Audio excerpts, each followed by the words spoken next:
Laisa bi'akili bal majnunun. Orang yang tak tahu hukum akal, kata Imam Haramain, falaisa bi'akilin, itu menunjukkan dia tu tak ada akal. Bal majnun, bahkan orang tu gila, kata dia. Kalam siapa ni? Kalam ulama ni. Jangan main-main.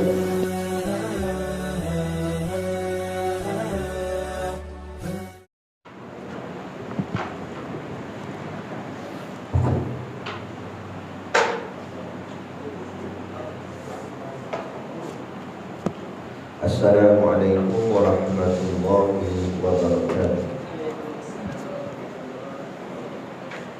Ila hadrati Sayyidina wa Habibina wa Syafi'ina Muhammadin sallallahu alaihi wasallam,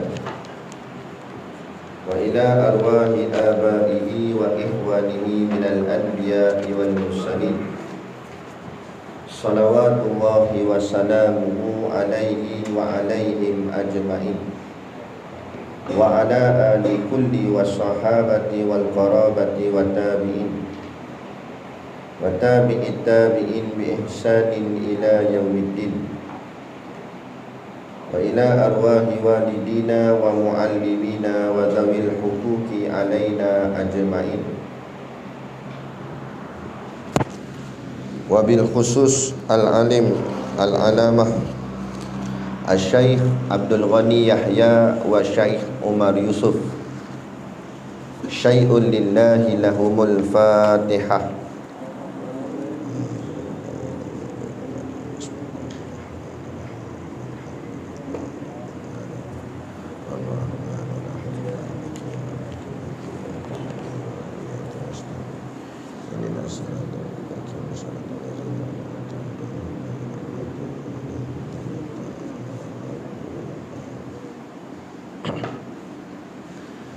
Bismillahirrahmanirrahim.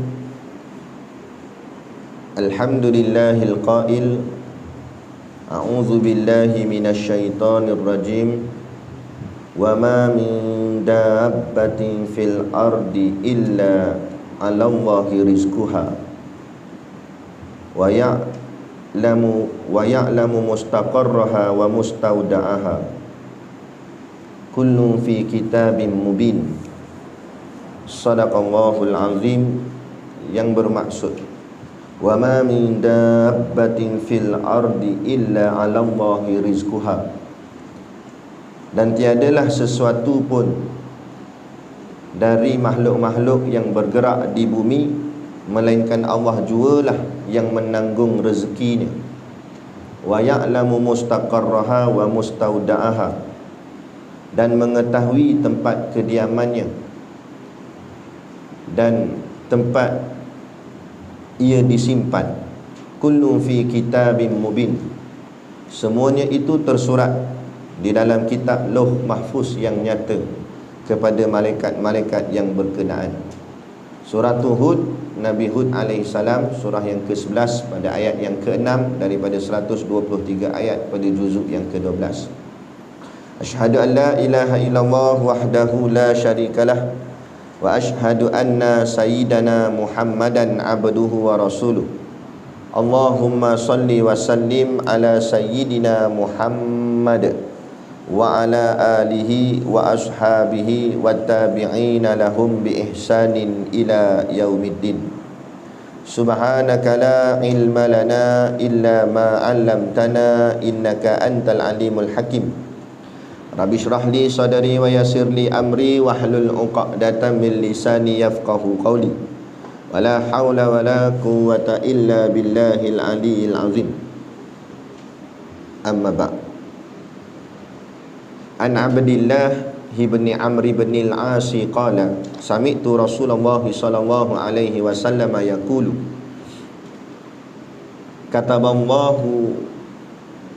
kataballahu maqadiral khalaiqi qabla ayyakhlaqas samawati wal arda bi khamsina alfa sanatin, atau kama qala, rawahu Imam Muslim. Mafhum hadis. An Abdillah bin Amr bin al-As qala, dari Abdullah bin Amr bin al-As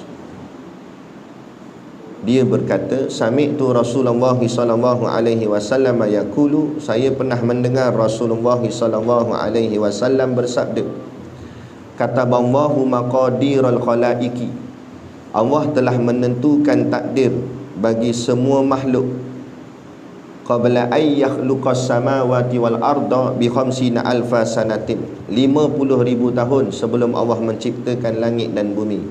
Hadis riwayat Imam Muslim. Pertama-tama sekali kita merafakkan setinggi-tinggi kesyukuran kehadrat-Allah Subhanahu wa taala yang dengan limpah dan kurnianya diizin oleh Allah Subhanahu wa taala kepada kita pada pagi subuh ini untuk sama-sama kita menyambung kuliah pengajian kitab kita, iaitulah kitab Risalatut Tauhid, yang moga-moga dengan pengajian ini akan memantap dan mengukuhkan lagi keimanan dan keyakinan kita kepada Allah Subhanahu wa taala. Maka dengan keimanan dan keyakinan itulah kita dikira layak untuk ditempatkan Allah di dalam syurganya nanti di hari akhirat kelak, insya-Allah. Amin ya rabbal alamin. Yang saya hormati pengerusi surau dan seluruh staf kepimpinannya, para imam, para bilal, tok-tok siap yang tak dapat kita nak sebutkan namanya satu persatu, yang amat-amat disanjungi para asatizah, alim-alim ulama, tuan-tuan guru, ustaz ataupun ustazah yang hadir pada pagi ini, mohonlah ditegur kepada hamba yang fakir dalam bidang ilmu ini. Sekiranya apa yang disampaikan dan dikongsikan ada salah dan silapnya, yang kita kasihi ayah-ayah, ibu-ibu, pemuda-pemudi muslimin dan muslimat yang dirahmati Allah sekalian. Ada siapa pandai ejah? Base dia tinggi sangat, dia jadi berdengung.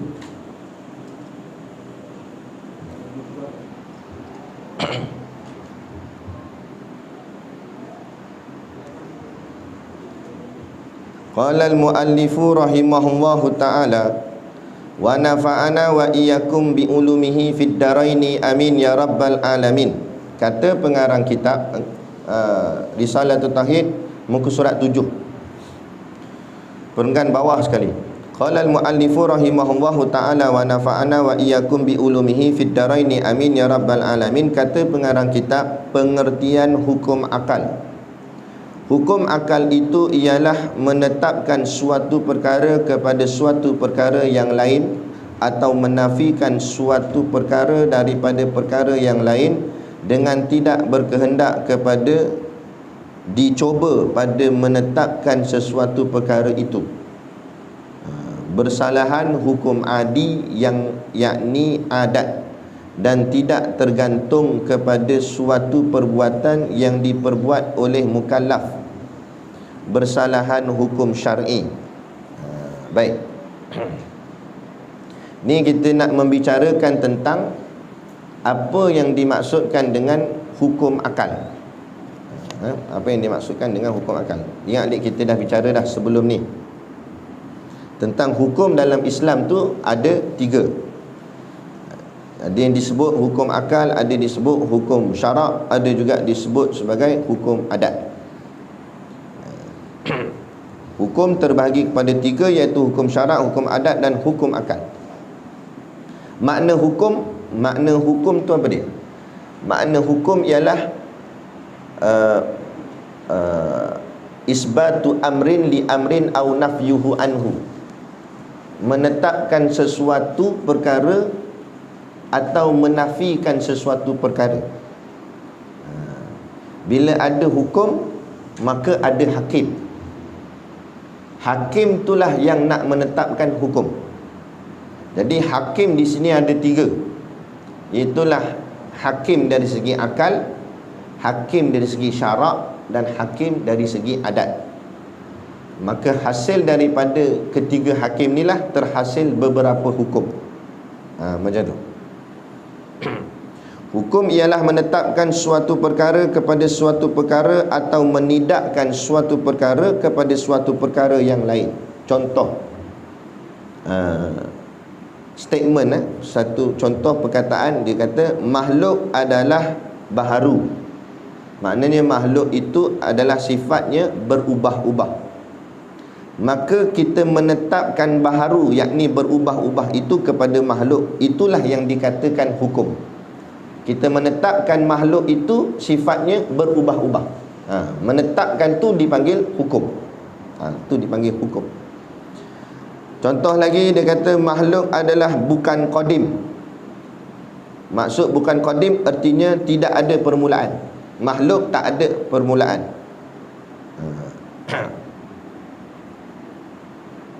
Makhluk bukan makhluk tak ada permulaan. Silap. Makhluk tu bukan qadim. Makna qadim tu tak ada permulaan. Maknanya makhluk itu ada permulaan. Maka menidakkan qadim, yakni tak ada permulaan kepada makhluk, itulah yang dikatakan hukum. Jadi kita letakkan makhluk tidak qadim. Tidak qadim tu adalah hukum yang kita jatuhkan ke atas makhluk tu. Macam tu maksud dia.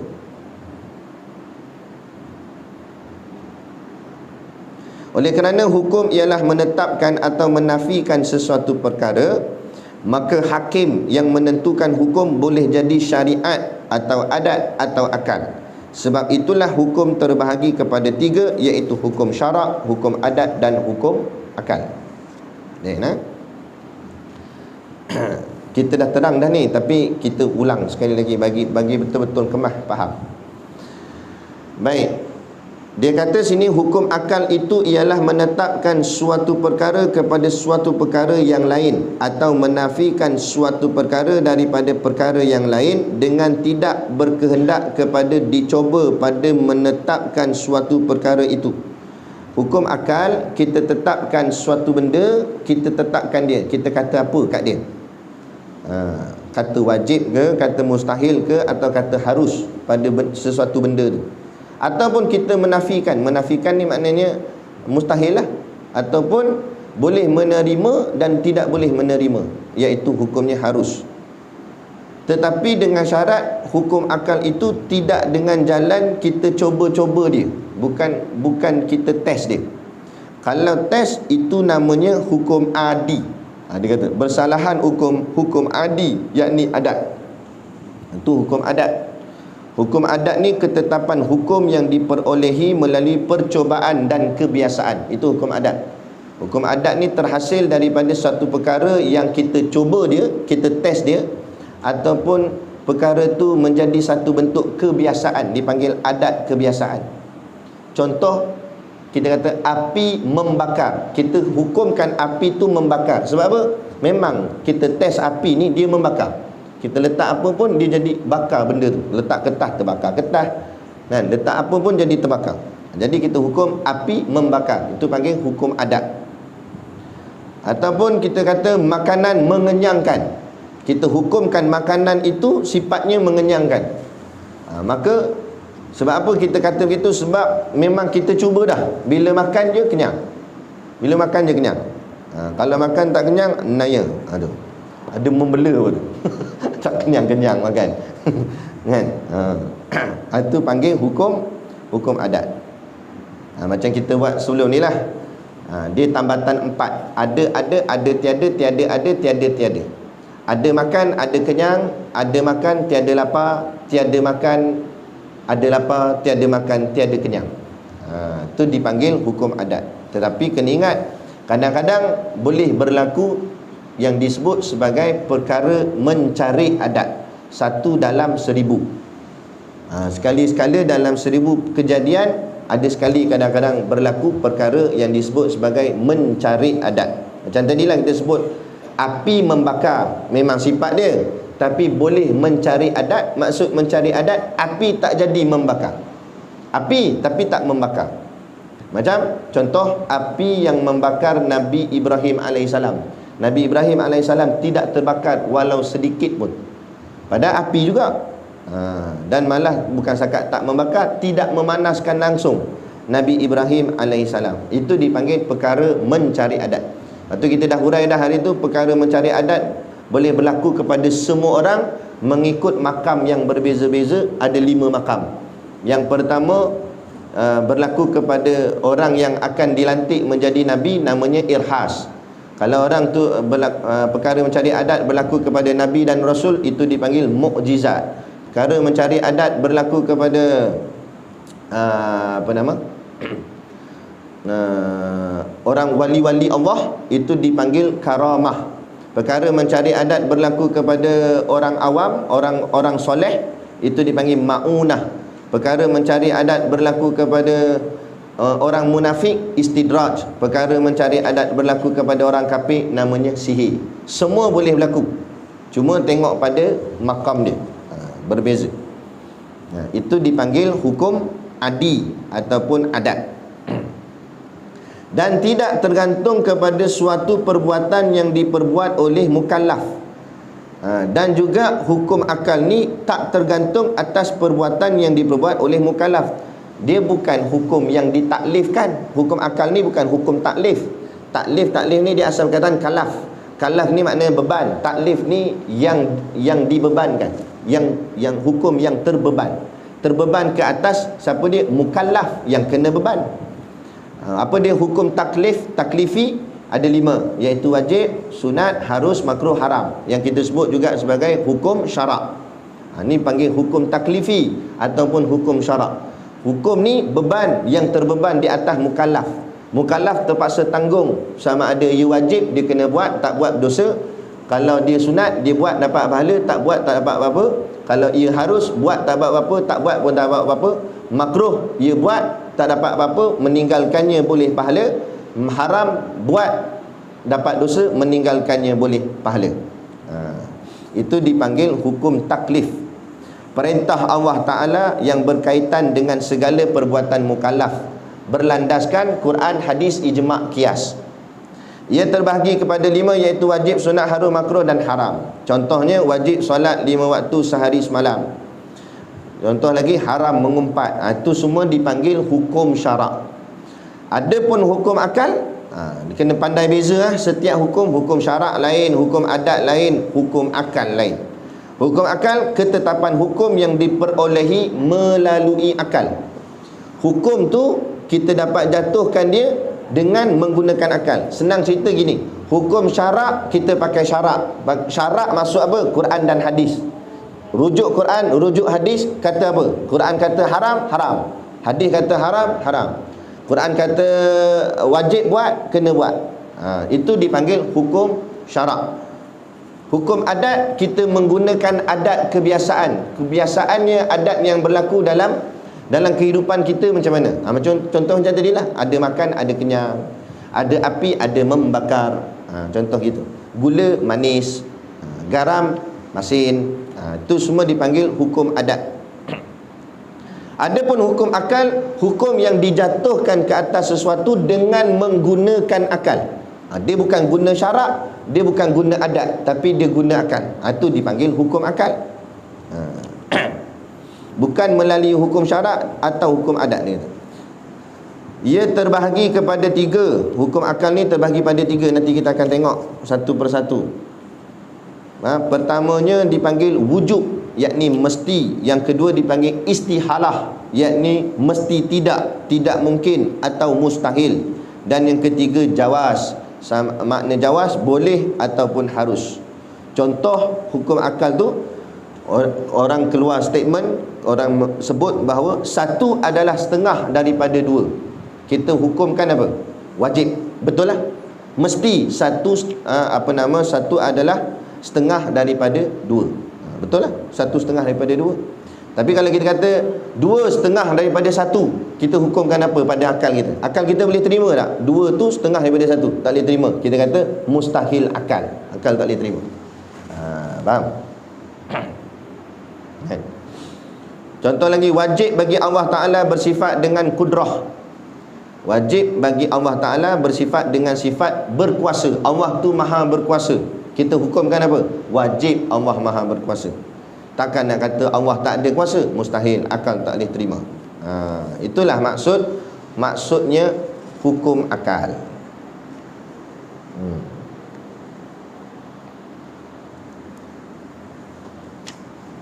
Ini saya baca syarah di sikit lah. Okey, kemudian timbul persoalan, mengapakah mengetahui hukum akal sangat penting dalam pengajian sifat 20? Apa kaitan dia hukum akal dengan sifat 20 ni? Dalam pengajian sifat 20, hukum akal adalah sangat penting sekali kerana ia adalah tangga atau jalan untuk mengenal Allah Ta'ala.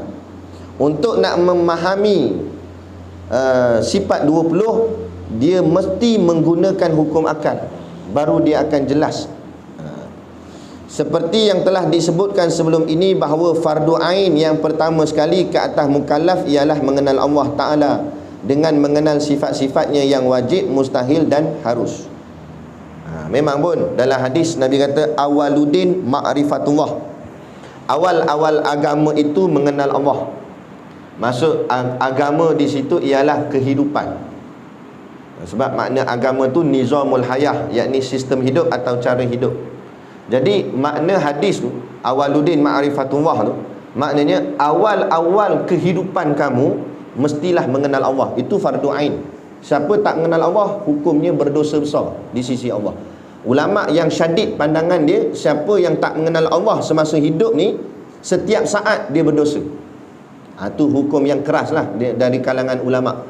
Kata siapa tak kenal Allah semasa dia hidup, maka sepanjang hidup dia setiap saat berdosa kepada Allah.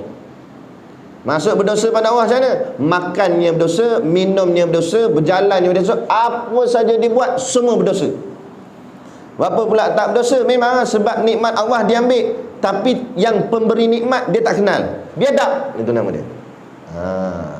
Sebab tu tak dapat tidak, kita kena belajar, pergi cari guru, mengaji untuk mengenal Allah sampai kita dapat. Sebab itu adalah kewajipan, bukannya pilihan. Tapi ramai orang zaman hari ni buat tak peduli je ilmu tauhid. Tu yang akhirnya hari ni macam-macam pemikiran sesat berlaku. Saya baru sudah hari tu buat daurah secara online dengan pelajar-pelajar UiTM Tapah. Baca kitab Hidayatus Sibyan bab tauhid lah kat dia orang. Hujung daurah tu bukan untuk soal jawab, macam-macam soalan keluar. Budak-budak U ni, Allah, ingatkan otak cerdik, tapi sebabkan terlampau cerdik tu sampai dia nak pertikai tentang Allah Ta'ala. Sampai ada golongan yang pertahankan LGBT. Bukan budak-budak daurah tu lah, tapi dia cerita apa yang berlaku dekat college dia, kat U dia. Tahan LGBT atas alasan ini hak asasi manusia, hak kebebasan bersuara, hak seorang manusia. Ikut dia lah, dia nak suka lelaki ke, nak suka perempuan ke, suka hati dia lah. Sebab tu saya cakap, contoh, kita buat contoh lah. Ada orang tu dia datang rumah kita, nak datang raya. Assalamualaikum, salam, masuk. Dia masuk dengan slipper masuk. Pakai slipper masuk dalam rumah kita. Tu kita tengok pelik lah. Lepas tu kita kata duduk sila duduk kat kursi. Dia kan duduk, dia panjat atas kursi kita. Kita kata kenapa awak masuk pakai slipper? Sukati saya, slipper saya, dia kata. Lepas tu kenapa awak diri atas kursi saya? Sukati saya nak berdiri ke, saya nak lompat ke atas kursi awak? Kita pun jawab, tak apa nak, saya pergi ambil air. Pergi dapur kan ambil air, ambil parang. Dekat nampak ni.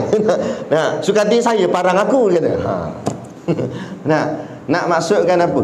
Memanglah slipper dia, kan? Sukati dia lah, betul slipper dia. Tapi rumah tu rumah siapa? Rumah aku. Bila rumah aku kena ikut peraturan siapa? Ikut peraturan hang ke ikut peraturan aku? Ikut peraturan aku, rumah aku. Jadi bila rumah aku, peraturan aku kata tak boleh bawa masuk slipper, tak boleh bawa masuk lah, kan? Jangan buat pandai. Sekarang bumi ni siapa punya? Bumi ni Allah yang punya. Kamu duduk dalam bumi kena ikut Allah, kena ikut peraturan Allah. Allah kata tak boleh, tak boleh lah. Allah kata boleh, boleh lah. Kalau kamu tak nak ikut peraturan Allah, get out, gitu. Keluar daripada bumi ni. Tapi kalau hang keluar daripada bumi pun, hampirlah planet mana pun, hang tidur kat bulan pun Allah punya. Nah, hampir matahari pun Allah punya. Hang pergi planet Marikh pun Allah punya. Mana yang tak ada Allah punya? Sebab tu makna kata hang tak boleh keluar daripada kekuasaan Allah. Duduk diam-diam sudah. Dengarlah perintah Allah. Ni dak tikai. Ni. Sebab apa jadi macam ni? Sebab dia tak kenal Allah tu siapa dia. Dia ingat Allah tu buat macam member dia kan? Sebab tak kenal Allah. Orang kalau kenal Allah tak berani. Oh, ini Allah Tuhan kita. Bukan boleh buat lebih kurang, bukan boleh buat main-main cakap. Itu makrifah. Tu pentingnya mengaji ilmu tauhid. Hari ni macam-macam cakap Allahu Akbar, merosakkan akidah, kan? Jadi hukum akal ni dia menjadi neraca timbangan untuk menghukum tahu sama ada sifat-sifat itu wajib atau mustahil atau harus pada Allah Ta'ala. Jadi kegunaan hukum akal ni sebab kita nak fikir sesuatu tu layak tak layak dikatakan pada Allah atau tak layak, ataupun boleh jadi boleh kata atau tak boleh kata. Macam mana? Tu penting hukum akal. Memahami hukum akal juga sangat penting supaya tidak mengatakan sesuatu yang tidak layak kepada Allah Ta'ala. Antara hikmah tujuan besar kita mengaji hukum akal supaya kita pandai menggunakan akal ni untuk menentukan sama ada kita patut tak patut cakap sesuatu kepada Allah. Kalau tak patut, jangan, tak usah cakap. Contohnya mengatakan wajib bagi Allah duduk bersila di atas arasy. Boleh terima dengan akal tak? Boleh diterima akal Allah tu duduk bersila ke atas arasy. Kita pun bayang tak? Bila duduk bersila maknanya bersilang kaki. Maknanya bila bersilang kaki Allah ada kaki. Kok mana pula Tuhan boleh ada kaki gitu? Boleh berjalan pula kaki kanan, kaki kiri. Ini semua mengarut. Bila mengarut kita kata mustahil pada akal. Tak boleh terima. Akal yang waras akan kata tak boleh terima. Takkan Tuhan macam tu dia kata. Takkan itulah menggunakan akal kita kata takkan, mustahil, tak boleh terima. Sebab apa? Sebab itu menyerupai makhluk. Allah takkan sama dengan makhluk. Kalau Allah sama dengan makhluk, bermakna Allah jadi makhluk. Gitu. Makhluk ni sifat dia lemah. Kalau Allah sama dengan makhluk, Allah pun lemah. Gitu. Lagi contoh perkataan kata mustahil atas Allah bersifat dengan sifat berkuasa, yakni berkuasa. Mustahil Allah itu berkuasa. Akal kita boleh terima tak? Orang kata Allah tak ada kuasa. Tak boleh terima. Tak boleh terima tu pakai akal. Itu penting hukum akal. Untuk kita fikir ini tak boleh terima. Lagi contoh, harus bagi Allah bersifat dengan sifat lemah. Ada orang kata, ada orang keluar statement, dia kata Allah Ta'ala ni harus baginya sifatnya lemah. Tak boleh terima. Mana boleh terima Allah tu lemah? Allah sekali-kali tidak lemah. Kalau Allah lemah, tak layaklah jadi Tuhan. Tuhan mana boleh lemah? Kalau Tuhan lemah, macam mana nak jadikan kita? Kan? Mustahil. Akal tak boleh terima. Jadi dia kata semua contoh ini adalah tidak layak bagi Allah Ta'ala, kerana semuanya membawa kepada pengertian persamaan Allah Ta'ala dengan makhluk, yakni tashbih. Nampak Allah sama dengan makhluk, itu dipanggil tashbih. Tashbih ni rad, kena tolak. Akidah kita kena tolak tashbih, keserupaan Allah dengan makhluk. Dalil dia banyak dan kuat. Puak Wahabi dia pakai satu dalil dia, Ar-Rahmanu ala ashistawa. Dia kata Allah duduk di atas arasy. Tu baru satu dalil. Kita punya dalil, laisa kamislihi syai'. Allah tak sama dengan tiap-tiap sesuatu. Walam yakullahu kufuwan ahad. Dan tidak ada sesiapa pun yang serupa dengan Allah. Kalau Allah duduk di atas arasy, mana Allah dengan arasy bersekedudukan tak? Samalah Allah dengan arasy. Mana boleh sama? Arasy tu makhluk, Allah Tuhan. Walam yakullahu kufuwan ahad. Allah kata tak ada yang sekufu dengan Allah. Itu nak buat mana dalil tu, ayat tu? Sebab tu kita kena faham. Jadi bila bertembung, maka ulama kita ahli sunnah wal jamaah, bila bertembung ayat-ayat tashbih, itu dipanggil mutasyabihat. Ayat-ayat yang nampak macam ada keserupaan Allah dengan makhluk, maka ulama berhati-hati. Ulama cek habis-habis ayat tu macam mana. Tu dia. Dia kata tashbih, pengertian persamaan Allah Ta'ala dengan makhluk, dan sifat-sifat kekurangan bagi Allah Ta'ala, naqais. Dan kita ahli sunnah, kita akidah ahli sunnah wal jamaah ni, kita tolak dua benda dalam bab akidah. Pertama tolak tashbih, yang kedua tolak naqais. Apa tu? Tashbih ialah keserupaan dengan makhluk, kita kena tolak. Allah langsung sikit pun tak ada keserupaannya dengan makhluk. Itu kita kena tolak. Pertama. Yang kedua, kita kena tolak Allah tu tidak memiliki naqais. Naqais tu maknanya kekurangan. Allah tak ada kekurangan. Kalau Allah ada kekurangan, bermakna Allah kan Tuhan lah. Mana pula Tuhan pun ada kekurangan, kecacatan, kelemahan? Tidak. Allah tak ada kekurangan kerana Allah kesempurnaan, maha sempurna. Kan? Al-mutakabbiru, maha sempurna. Pegang situ, kemah-kemah. Kerana maha suci Allah Ta'ala daripada semua ini. Sebab tu kita berzikir pas mayang tu imam, subhanallah, subhanallah, subhanallah. Subhanallah tu makna apa? Maknanya maha suci Allah. Makna maha suci Allah tu kalimah tanzih. Apa tu tanzih? Menafikan, menolak sebarang bentuk kekurangan pada Allah. Tu makna maha suci. Allah tu maha suci. Maksud suci tu tak terkena pada Allah sebarang kekurangan. Itu maksud suci. Sikit kekurangan pun tidak ada pada Allah. Itu nak maksud dia. Kan? Tapi diringkaskan jadilah subhanallah, maha suci Allah. Tapi makna mendalam ni begitu. Ia penting, hukum akal ni penting untuk memahami nas-nas mutasyabihat yang jika diterjemah atau difahami secara makna yang zahir boleh mewahamkan, yakni membawa kefahaman keserupaan dan penyamaan Allah dengan makhluk. Kalau kita tak memahami pengertian hukum akal ni, dia menjadikan golongan-golongan macam puak-puak Wahabi ni baca ayat-ayat Quran atau hadis, bila jumpa perkataan-perkataan tashbih, mutasyabihat, mereka ikut makna yang berbentuk zahir, makna zahir semata-mata, sehingga memberikan kesalahfahaman pada ayat tersebut. Contoh, yadullahi fawqa aydihim, tangan Allah di atas tangan mereka. Bila ditanya pada mereka, ma makna yadullah, apa maksud tangan Allah? Dia kata tangan Allah, tangan Allah. Taklah sama macam tangan kita, tapi Allah tu ada tangan. Rosak akidah, sesat kafir. Jaga. Memang perkataan yadun tu kalau buka kamus memang makna tangan.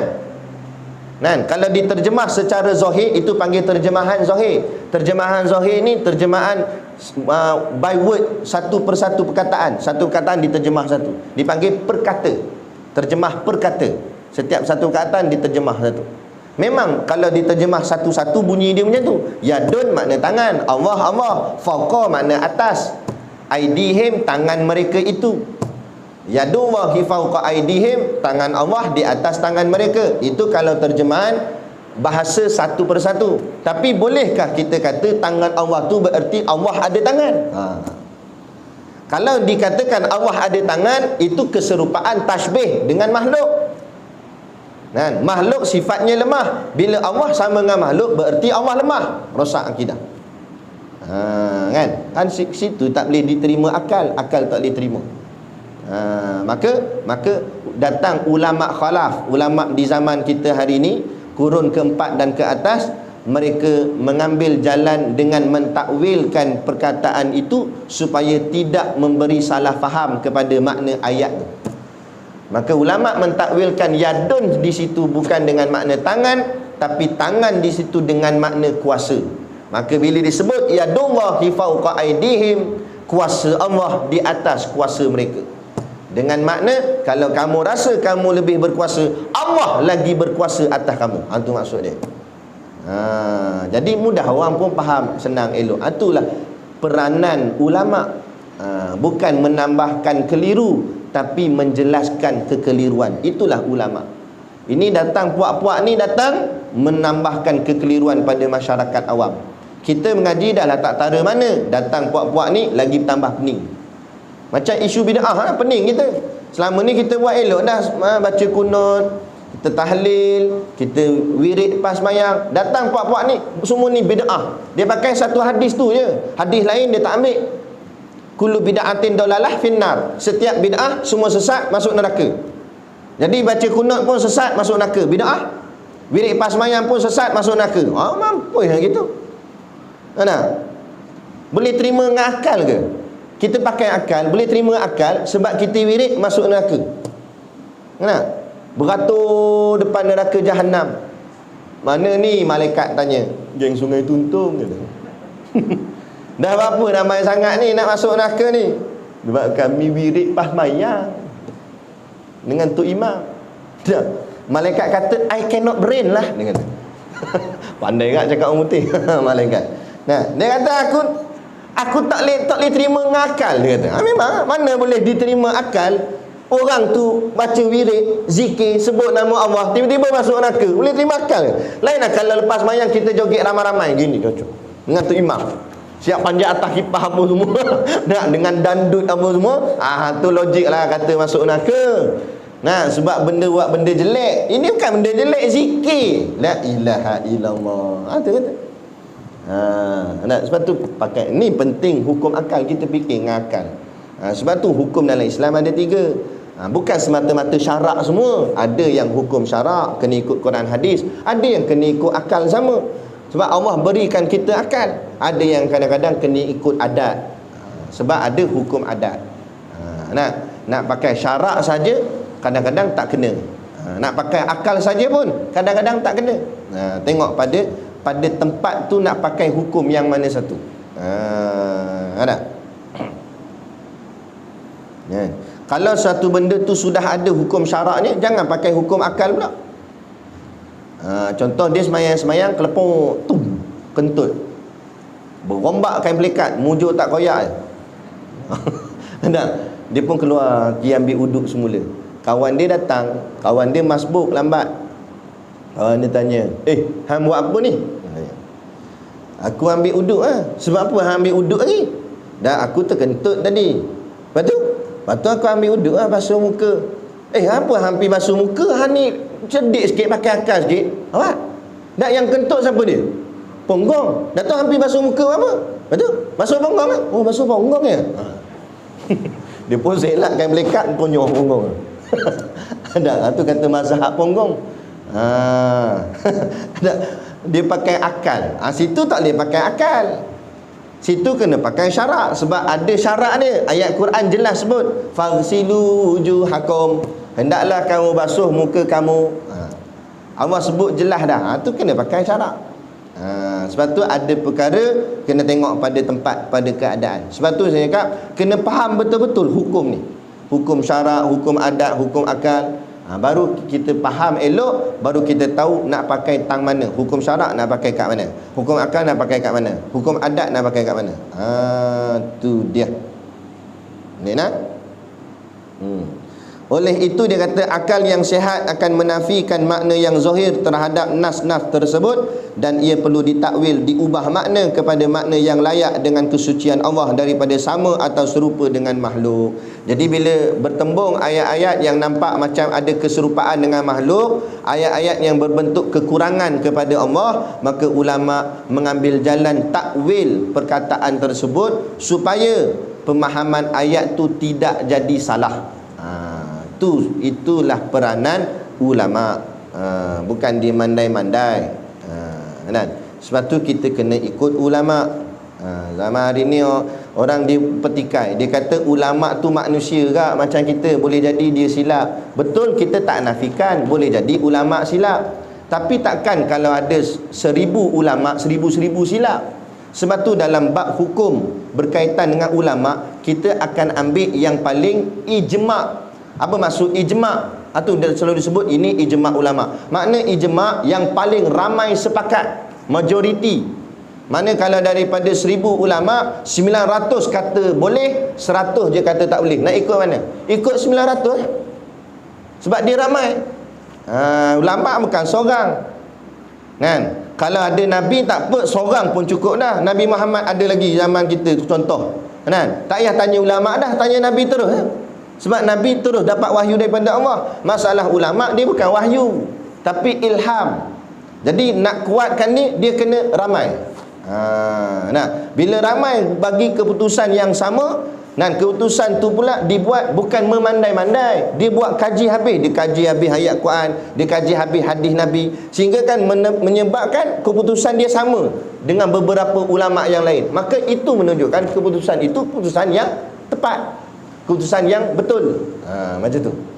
Lepas tu kita kena faham. Macam tu cara dia. Boleh lah. Dan kata Imam Asy-Syarqawi di dalam kitab dia Asy-Syarqawi Alal Hudhudi, dia kata wal ma'rifatu hiya nafsul aqli, dan mengetahui pembahagian hukum akal dan akal hukum adalah akal itu sendiri. Inda Imamil Haramain, di sisi Imam Al-Haramain, walazimatun lahu inda ghairihi, dan menjadi mulazamah kepadanya bagi di sisi ulama-ulama lain pula. Sehingga kan kata Imam Haramain, faman lam ya'rifha, barang siapa yang tidak mengetahui apa tentang hukum akal dan akal hukum. Siapa yang tak tahu tentang hukum akal ni, indal awali, dari sisi apa nama Imam Haramain, pendapat yang terawal mengatakan bahawa, kata Imam Haramain, falaisa bi'akili bal majnunun. Orang yang tak tahu hukum akal, kata Imam Haramain, falaisa bi'akilin, itu menunjukkan dia tu tak ada akal, bal majnun, bahkan orang tu gila, kata dia. Kalam siapa ni? Kalam ulama main-main. Dia kata siapa tak tahu hukum akal, orang tu tak ada akal, bahkan gila, bal majnun, dia kata. Jadi sebelum ni kita tak tahu hukum akal, gila kita. Lah ni ngaji dah tak gila dah lah. Tu kena mengaji kan. Sebab apa? Sebab bila dia tak faham hukum akal, dia akan buat ikut dan dia tanpa memikir dengan akal. Tu yang jadi macam orang tak ada akal zaman hari ni lah. Nabi kata umat aku akhir zaman akan ikut puak-puak kafir ni, sejengkal demi sejengkal, sehasta demi sehasta, sehingga mereka masuk dalam lubang bewak pun mereka akan ikut. Orang Islam ni akan ikut, Nabi kata. Sebab apa? Sebab orang Islam tak pakai akal, tu jadi macam tu. Yang jenis pakai akal, insya-Allah dia selamat. Kan? Ikut orang kafir, trend dia tak penting, tak kisah halal haram ke, jelek tak jelek ke, janji perkara tu trending, ikut joget-joget depan apa TikTok apa semua tu. Buat gaya tu gitu, buat juga orang kafir buat macam tu, buat juga, buat pelik-pelik perangai kita tak. Apa tujuan dia buat, kita pun tak tahu. Jaga anak-anak kita ni, zaman ni. Ini baru cucu cicit Dajjal baru. Itu pun habis ikut dah anak Melayu Islam. Kalau bapak si Dajjal tu datang, mampu ya, habis. Lepas tu sampai Nabi kata, kalau Dajjal dah keluar, kita dengar berita Dajjal keluar, orang lelaki ikat perempuan-perempuan kamu, kata Nabi. Isteri kamu ikat, anak perempuan kamu ikat dia. Sebab apa? Maksud Nabi kalau tak ikat, habis dia akan ikut si Dajjal tu. Jaga kan. Tapi maksud Nabi bukan ikat sungguh, jadi diikat kat tiang macam tu. Bukan, maksud itu kiasan. Kinayah dipanggil, lafaz kinayah. Maksud Nabi ikat tu maknanya jaga sungguh-sungguh. Berikan dia fahaman agama betul-betul, supaya Dajjal datang dia tidak terikut Dajjal. Sebab dalam hadis yang sahih, dalam riwayat Imam Ahmad, tahun Dajjal keluar, 3 tahun sebelumnya akan berlaku kemarau. 3 tahun sebelum Dajjal datang, tahun yang pertama Allah akan sekat 1/3 hujan.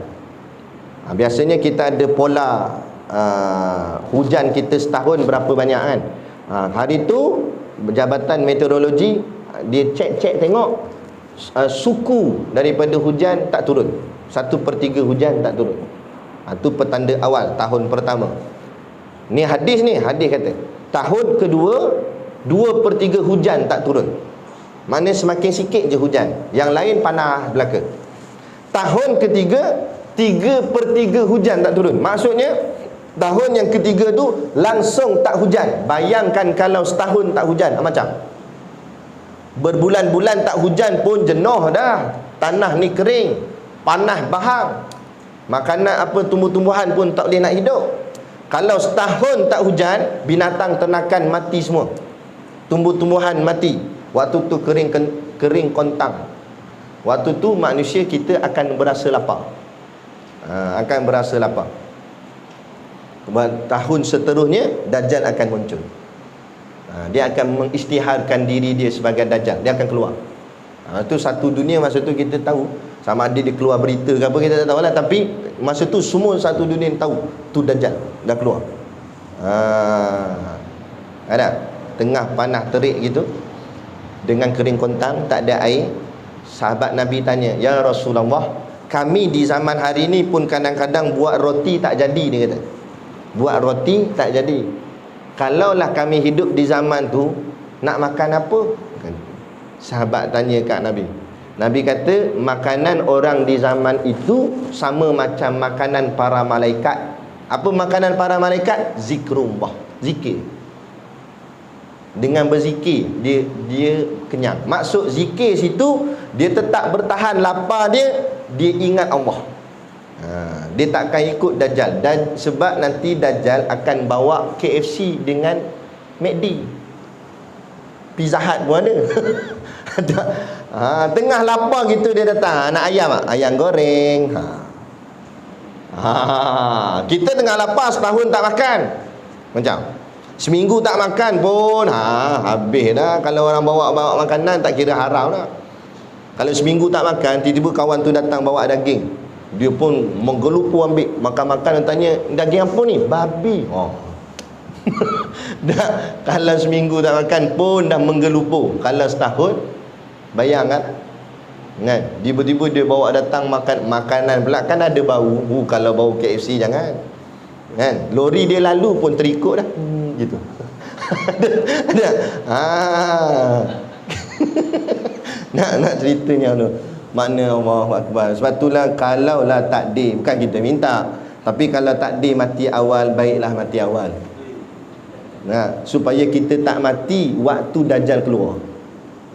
Bukan tak mati, supaya kita tak hidup waktu Dajjal keluar. Silap dia. Supaya kita tak hidup waktu Dajjal keluar. Sebab kita takut kalau kita hidup waktu tu, kita boleh hadap ke tak boleh hadap, tak tahu. Sebab Syekh Abu Zaki kata 8,000 ulama ikut Dajjal. Tu ulama, bukan 8 orang, 8,000 dia kata. Hampir-hampir situlah. Sebab apa? Pelik asal ulama ikut Dajjal. Pelik apanya? Ulama ada dua. Bukan semua ulama. Ulama ada dua jenis. Satu ulama dunia, satu ulama akhirat. Ulama dunia, dia guna ayat Quran, hadis Nabi untuk betulkan pemimpin-pemimpin dia, supaya dunia dia selamat. Jawatan dia selamat, pangkat dia selamat, gaji dia selamat. Jadi dia ni berbolak-balik, berdolak-dalik. Arak selamba je ada.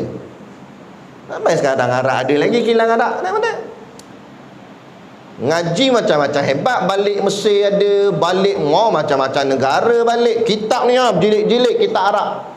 Takkan tak jumpa satu pun dalam kitab tu arak tu haram. Berapa biar juga ada. Dia kata luar bidang kuasa kami, Ustaz. Tak apalah. Mu jawab macam tu depan Allah Ta'ala nanti. Kan? Apa? Kalau cakap kan nanti kami kena pecat. Tak apalah. Jawab macam tu depan Allah Ta'ala. Allah tanya esok, kamu pandai kan? Aku bagi ilmu kat kamu, kamu jadi orang alim. Kenapa kamu tak sekat perkara ni? Kamu tak tegur benda ni? Nanti kami kena pecat. Jawab macam tu depan Allah. Kata malaikat, tak ada apa-apa. Jalan straight, masuk kiri, terjun neraka jahanam. Tu je. Kan?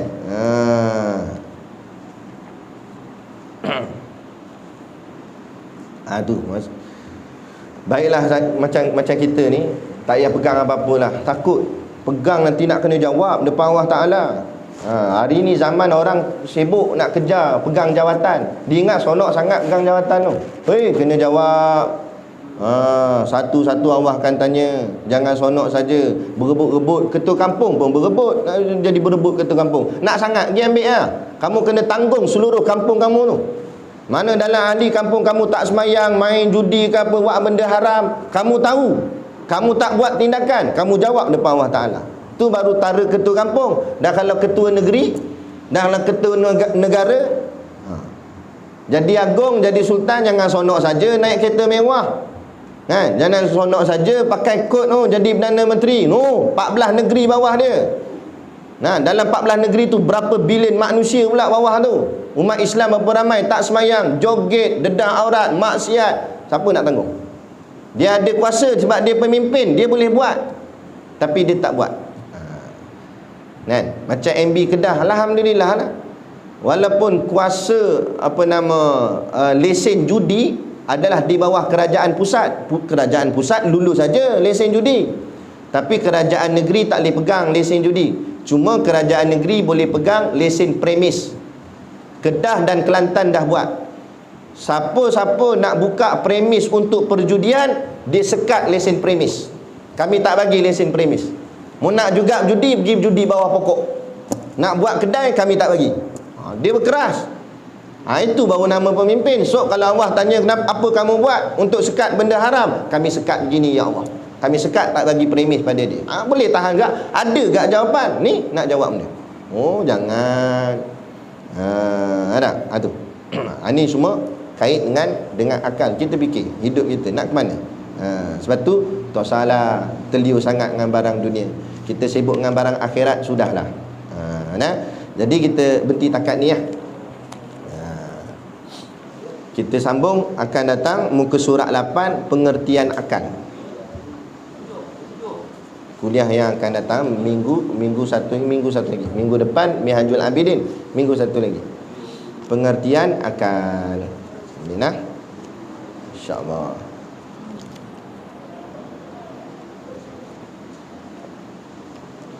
Wallahu a'lam. Al-Fatihah.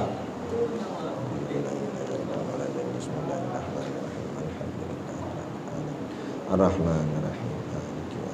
Ya Tuhan, ya Tuhan.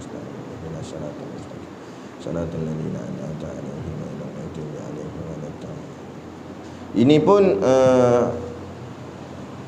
pola hujan negara kita tahun ni banyak kurang.